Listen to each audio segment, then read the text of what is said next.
Welcome to the FamilyLife Blended Podcast. I'm Ron Deal. We help blended families and those who love them pursue the relationships that matter most. Gayla Grace is back in the FamilyLife Blended studio with me today here in Little Rock. I am. Good to be here, Ron. Gayla, thanks for being here. It's always good to have you. Gayla hosts our monthly Women and Blended Families live stream that airs on social media channels on YouTube. She's an author and a speaker and will again be speaking at our annual summit on Step Family Ministry, October 10 and 11, 2024 in Dallas, Texas. Each year, if you're not familiar with that event, we assemble the leading voices in the field of Step Family Ministry, and we share everything from how to get started to how to grow your ministry. So make plans to join us, and if not you, maybe there's somebody from your church that would be interested. You can tell them about it. The show notes will tell you how to do that. So, Gayla, today, we're going to be talking about myths of step-parenting. Yes. And there are a number of them. And did you know there's always a little bit of truth to the myth? I know. It's hard to think about that because some of the myths seem so outlandish. Mm-hmm. But if you really kind of dig in, Yep. you can see there is a truth to it. There's always a little truth. Mm-hmm. But it's the non-truth that gets us into trouble, Right. I think, with myths. So we're going to be unpacking that today. But before we do that, did you know that we have the Brothers Grimm to thank for a lot of the myths that we have about stepfamilies? The Brothers Grimm. Do you know who I'm talking about? No, have no clue. Well, so here's your history lesson for the day. Oh, history. The original version of Cinderella. Okay. She did not have a wicked stepmother. She Really? had a wicked mother. Oh. Same thing's true with Snow White. All those fairy tale stories where there's somebody in the narrative who is a horrible, evil person Right. were originally written not as step people, but as biological parents or family members. Wow. And society wouldn't accept them. Nobody passed them on. Okay. They didn't take root. There was nothing viral, we would say today, about those stories. And then the Brothers Grimm came along. Wow. And they rewrote the stories with a wicked stepmother.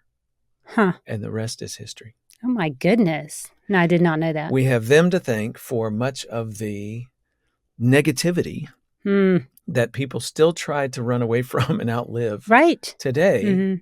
And this goes back to 17 and 1800s. I'm not sure the time. Oh, my frame. goodness. Yeah, it goes back a long way. Wow. But isn't that interesting that people would not accept the idea of a horrible mother that would mistreat one daughter over her other daughters?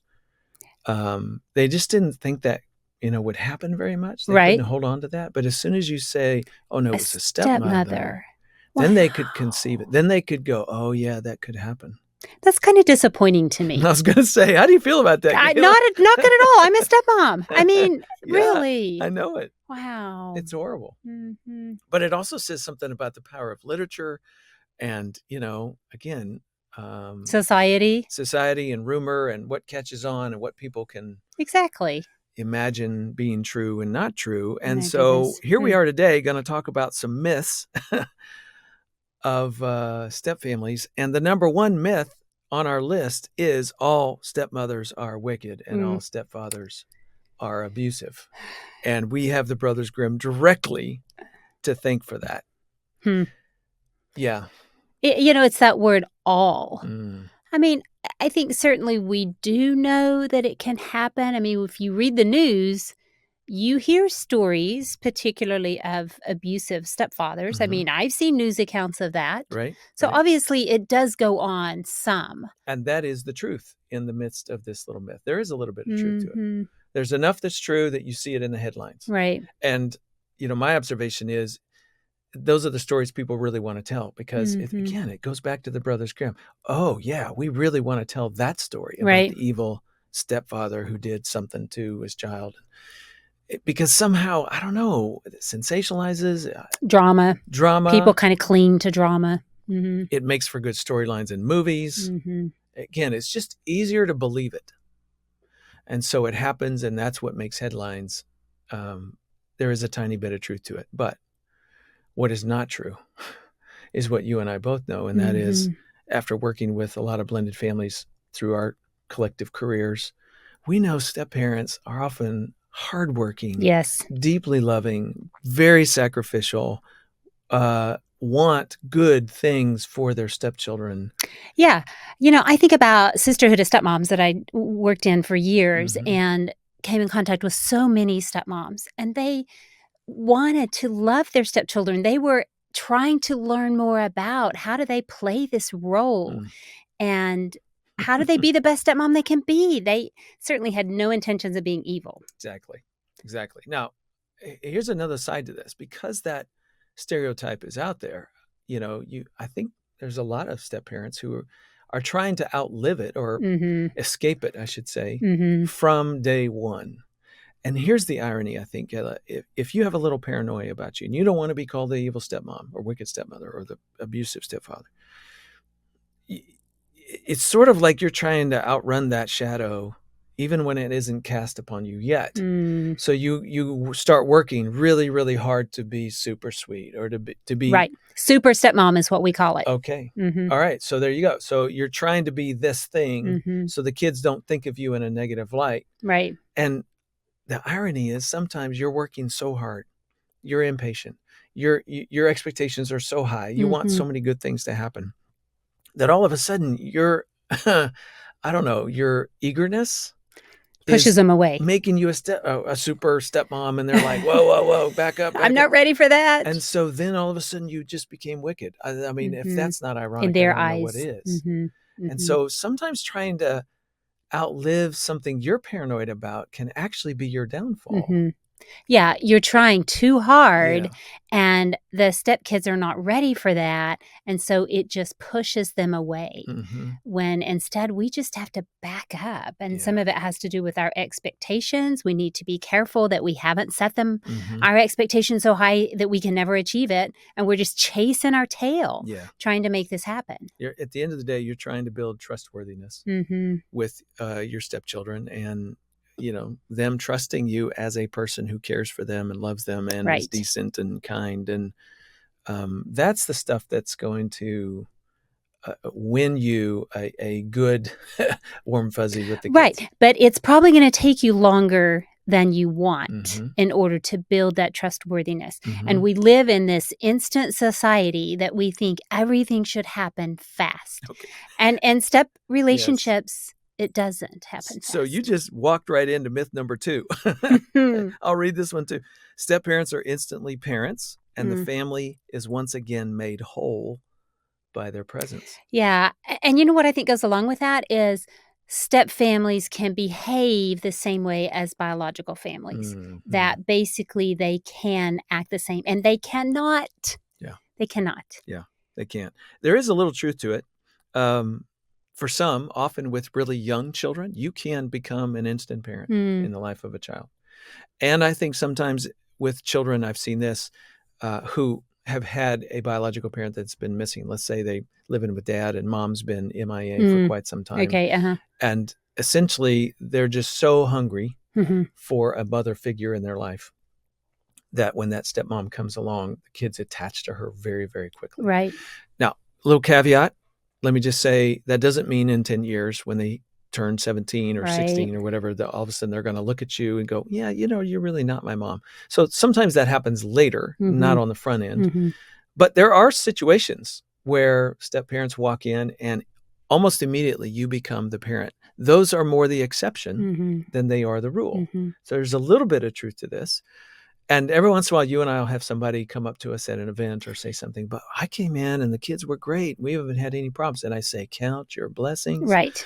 Name them one by one and don't look back. Hallelujah. Good for you. That's not most people's experience. Yeah. And also, it's more likely to happen in the case of a stepdad and the kids as opposed to stepmom, especially stepmom and stepdaughter. You're right. You can almost predict there might be some, there's this loyalty to a biological mom that a daughter's more likely to have.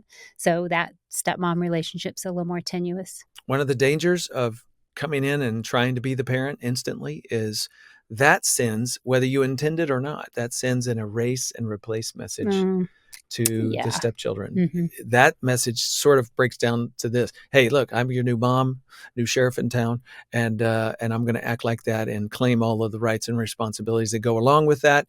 And you're supposed to love me and receive me as such. And so essentially, I've just erased your biological mother, and I've replaced her. Now that message, as we've talked about before on this podcast, bows children's backs. It kind of makes them go, whoa, wait a minute. My loyalty is to mom. And so now you're not trustworthy. And you inadvertently just shot yourself in the foot. That's what happens there. Yeah. So buying into this myth just sets you up to do things that actually make it a little bit harder for you rather than better. Third one. You got one you want to read? You want to do this third one? Let's see. So the third one is that step-parents, that are instantly parents. So we already talked about that one. And then the biological parent in the other home is your competition. Yeah. I mean, the issue with that one is that sometimes, even though we're not intending for the biological parent to be our competition, they can create that a little bit on their side. And we can be sensitive to that and recognize that we do our part to send this no threat message. I know you talk about that in some of your books. And sometimes we have to be really overt in setting up a meeting or sending some kind of communication that says, I know you're the biological parent. I'm the step parent. Yes, and I want to step back. I am an additional person who's going to love and care for your child, but I know that you're the biological parent. Sometimes that can kind of dissipate that competition that can be going on. It's so important. You want your stepchildren to have a good relationship with their biological parent in the other home. Right. Because that support is so important to them emotionally, and it creates a climate where they can actually move towards you. When children have those primary connections and they're healthy and in a good place, that actually frees them to make connections with other new step people, as we like to say, including a step parent. But when they're thirsty for that relationship, when that person's non-existent in their life, it adds confusion to how they see you. Yeah. So it's just giving them permission, really, to love people in the other home. And it's nice if the biological parent also gives permission for them to love the step parent. Doesn't always happen, but it's great when that can happen. Here's another myth. We kind of talked about this a little bit earlier. Step parents can immediately take on high parental status. No, we want you to come in, generally speaking, unless you're one of those exceptions where the kids have received you at a high level. Right. We want you to come in like an uncle or an aunt or a grandmother or a friend of the family or, somebody who is important to them. Yeah. It may even be a teacher, which, doesn't really have any emotional connection, but is more like just a stand-in adult who is in charge of this space at this particular point in time. It's the emotional connection that children will decide whether or not they give to you, whether or not they, throw your way. That's up to them. And the timing is going to be their timing, not your timing. Right. And I think sometimes we naively step into this wrong where, say, for instance, the man who's the stepdad wants to step in as the head of the home. And so he naturally feels like I can just immediately step into this parental role. And more than likely, that is going to backfire. So, we're not saying that people set themselves up to fail. We're just saying sometimes we don't know some of the dynamics of step family life. That's why we do this, to try to help educate people. But it really, stepkids need time to be able to adjust and begin to love and trust you. It's not going to happen fast. I always want to follow that thought for stepdads in particular with this one. Hey, look, you can still be an incredible leader in your home. Yes. It doesn't necessarily mean that you have to be at the top, if the boss, if you will. A lot of, of course, the Jesus way of leadership is from the bottom, right? We lift other people up and empower them. So what that looks like for stepfathers is leading through kindness, leading through servanthood, setting a tone for the family and saying, we're going to be this kind of family. But it doesn't necessarily mean that you have to be the one who delivers the yes or the no to the child. That we're going to work through the biological parent, in this case, the mom, because she's the one who has the established, clear relationship with her children. That's so important when it comes down to this step parenting stuff, Gayla. Right. Clarity offers you authority. Ambiguity offers you, not much. Confusion. It offers confusion. Well said. So clarity in the role. Biological parents have clarity. I know who you are. You know who I am. We love each other. Same last name. There's blood DNA. There's so much that's been shared within us or between us that offers clarity. That gives you authority naturally. The ambiguity of a step-parent's role where I'm trying to figure you out, you're trying to figure me out. We get along some days, other days, I don't want you in the house. That does not bestow authority naturally. You have to work at it, gauge it, and grow into that level of authority as you gain relational equity with the child. Right. So caution. Yes, you can still be a leader, but it might not look exactly like it does with biological children. Yeah, and also, Ron, I think we ought to talk about the difference in ages of kids. So particularly if you're walking into a family where there's teenagers, you really have to be careful. You may never have a parental role with if it's a stepchild who's a teenager, because they're kind of preparing themselves to exit the nest. It's natural development. And yet we want them to invest in the relationships in this new step family. And they may not be interested in doing that. So just be aware the older the kids are, the more likely that you really have to come in more as a friend. You want to get to know them and don't expect that you're going to walk into a parental role. Well said. Here's another myth. If you call them my children, then they will like being your children. They will feel that same, oh, well, you're my mom or you're my dad. That becomes a two-way street. I often find this is very much rooted in a loving heart in a step-parent. Like they are really, moving towards a child and have good intentions. And the hope is that they'll receive you the same way you're trying to receive them, and your family will be this nice, so coherent, harmonious family, of course. Is there any truth to this? Well, yeah, a little bit. At least they know who you are, and you saying you're my kids communicates that strong desire for them. And I think children want to know if you want them in your life. Yeah, it's kind of like a sense of belonging for them. Right. So it's good for you to say, look, I am so glad you are in my life and my family. I love getting to know you. I want to get to know you better. I know we're figuring this space out. Right. But you guys are important to me. Say that. Even if they look at you like, I don't want anything to do with you. Say that, because it's in their psyche now. It's in their heart. Right. This person cares about me. Right. Even if I don't know what to do with them. Right. And also what I want to say is I see this on social media a lot, where somebody is posting and maybe putting pictures and, oh, I'm so proud of my child, blah, blah, blah. Well, if it's your stepchild, you just have to be careful, because if the biological mom sees that, then it kind of throws up a spark. And we don't need that in these step relationships. So I do think that as a family goes further down the line, so for instance, we've been married 28 years now. My stepdaughter was just in town this weekend. So she came in because my biological daughter is having a baby. We did a baby shower this weekend, and she came from Dallas to be part of it. Okay, I at some point a few years ago said to her, you've been in our life a long time. You feel like a daughter to me. Can I call you my daughter? And she was great with that. And so sometimes if we feel like that relationship is developing, then I still think it's helpful to ask, though, and make sure that they're not going to be offended. There you go. And so we were out in public and somebody said, is this your daughter? I didn't correct them and say, this is my stepdaughter. I think that would have been offensive at that point. I agree. So it is so not black and white. Yes. And I think that's what we're trying to say. Every family evolves differently. We want to ask for God's help as we begin to do some of these different things, feeling like she's more of a daughter as we go along. But what we're saying here is it's not black and white. Every family is different, and families do evolve. To the listener, viewer, this is gold, because there's a principle embedded in what Gayla's just shared that applies to other things as well. So let me get at that. The principle is the right answer of what you call each other, how you refer to one another, whether in person or talking about them, when they're not in your presence. The right answer is the answer you've co-created. Right, together. Together. So you had a conversation with your stepdaughter. Hey, how does this feel to you? And I want to just point out, this is years into your family journey. Yes. You're going to have this conversation multiple times because on day one, the conversation will, you call me this and I'll call you that. And that's how we'll start. And as time moves on and the relationship grows and develops, then you revisit that. Right. And you're co-creating together again and again how we're going to do life.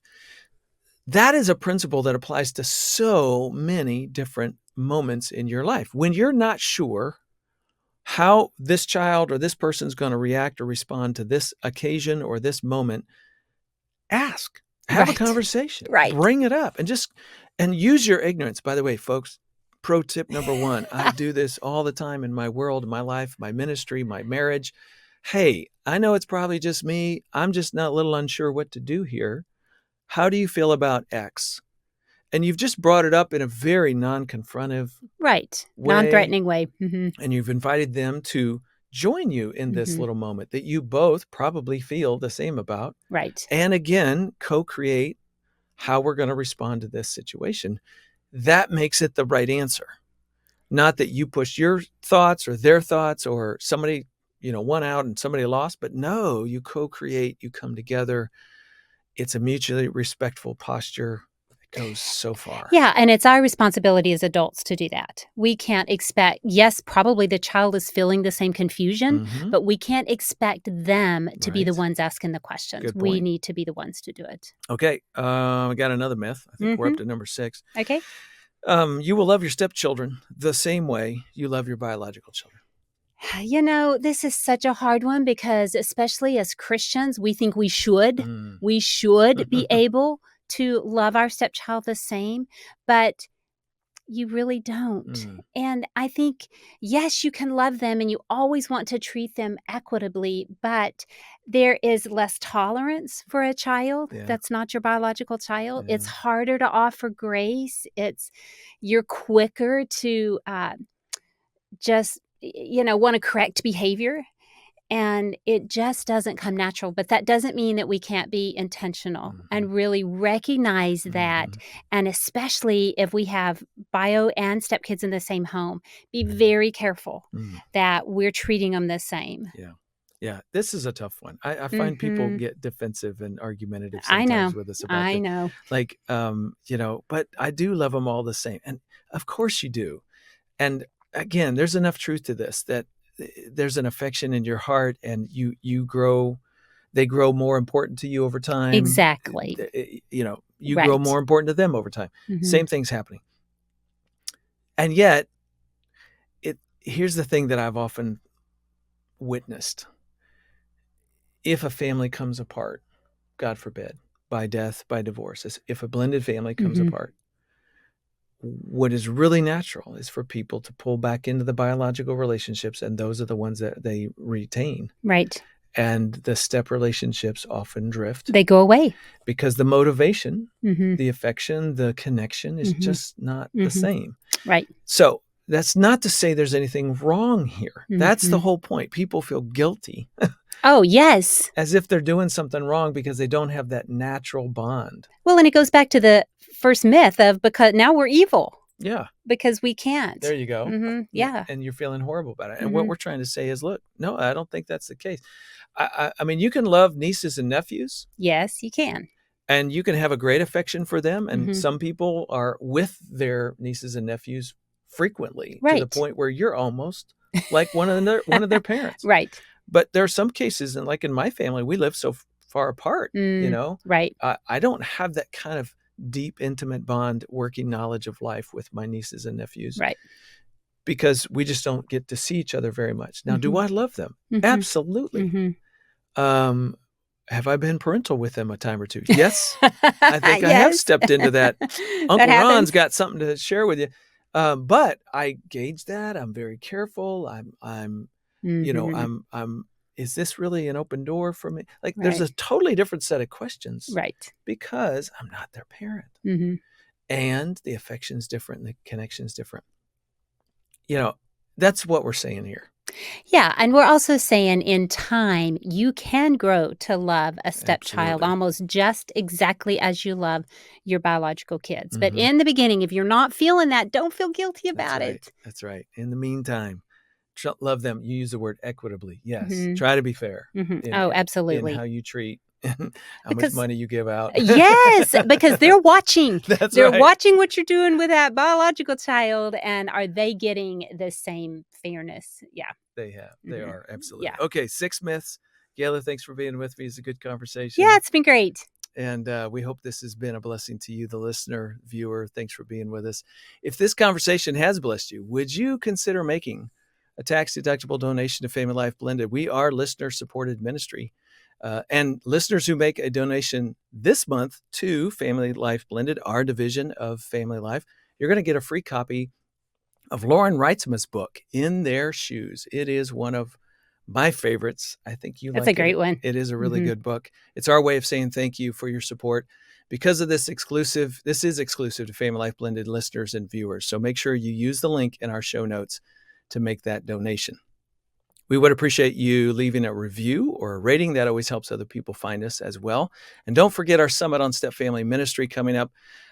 Tell a pastor or a leader at your church about it so they'll consider joining us. The show notes, again, has a link so you can learn more, or you can simply go to summitonstepfamilies.com. Well, we heard from Leilani on Facebook.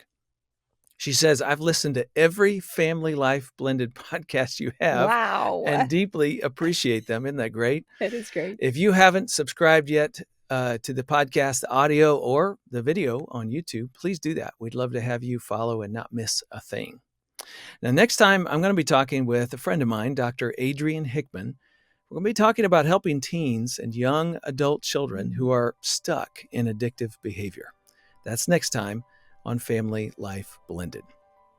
I'm Ron Deal. Thanks for listening or watching.